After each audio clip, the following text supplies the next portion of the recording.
السلام علیکم ورحمۃ اللہ وبرکاتہ۔ آج میں آپ لوگوں کو کچھ ایسے کام بتانے جا رہی ہوں جن کے کرنے سے گھر میں بے برکتی، نحوست، تنگ دستی، فاقہ اور بیماریاں داخل ہوتی ہیں۔ اکثر ہم لوگ اس کام کو کرتے ہیں لیکن اس کو دھیان نہیں رکھتے۔ گھر میں بے برکتی، تنگ دستی آنے کی کچھ اسباب بزرگوں نے کتابوں میں لکھا ہے۔ وہ اسباب میں آج آپ لوگوں کو بتانے جا رہی ہوں۔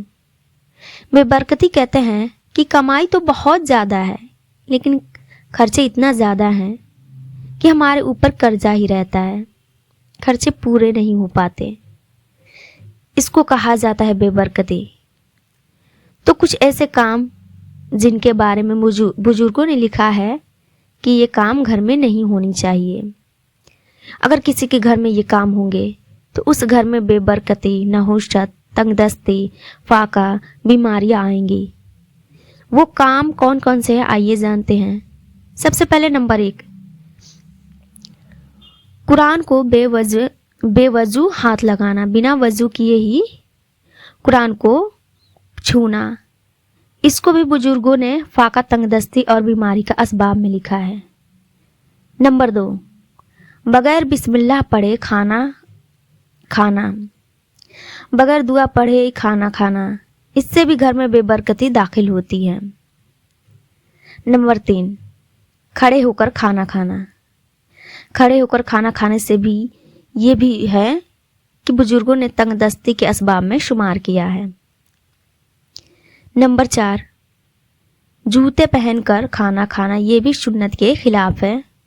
جوتے پہن کر کھانا نہیں کھانا صحیح ہے۔ جوتے یا چپل ہو تو اسے اتار کر کھانا چاہیے۔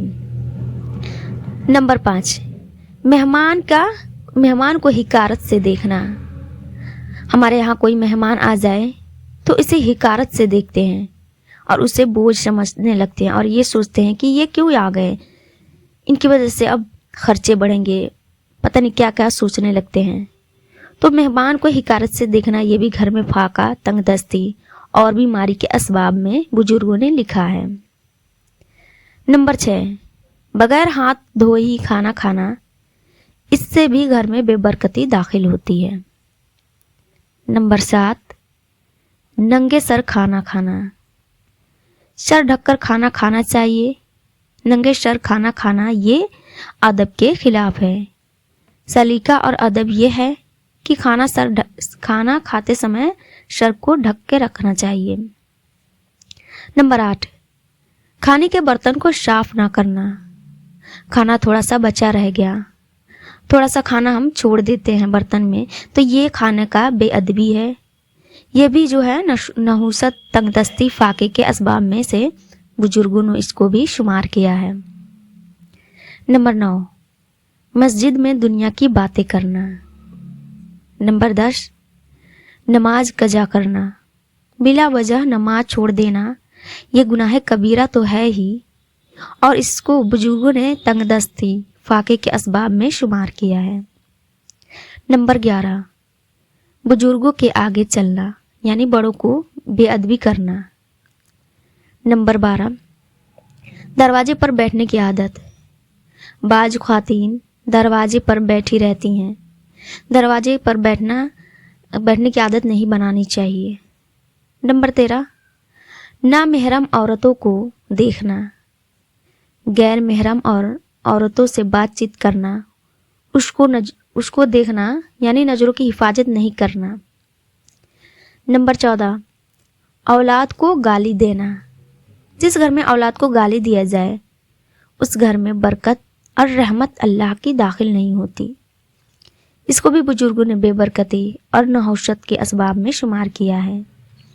نمبر 15، جھوٹ بولنا تو آج کل عام بات ہو گیا ہے، لیکن جھوٹ بولنے سے گھر میں رحمت داخل نہیں ہوتا ہے۔ نمبر 16، صبح کے وقت سونا۔ فجر کی نماز پڑھ کر سو جائے تو یہ تھوڑا سا الگ مسئلہ ہے، لیکن صبح کے وقت نماز چھوڑ کر دیر تک سوتے ہی رہنا، اس سے بھی گھر میں نحوست اور بے برکتی داخل ہوتی ہے۔ نمبر 17، مغرب کے بعد سونا۔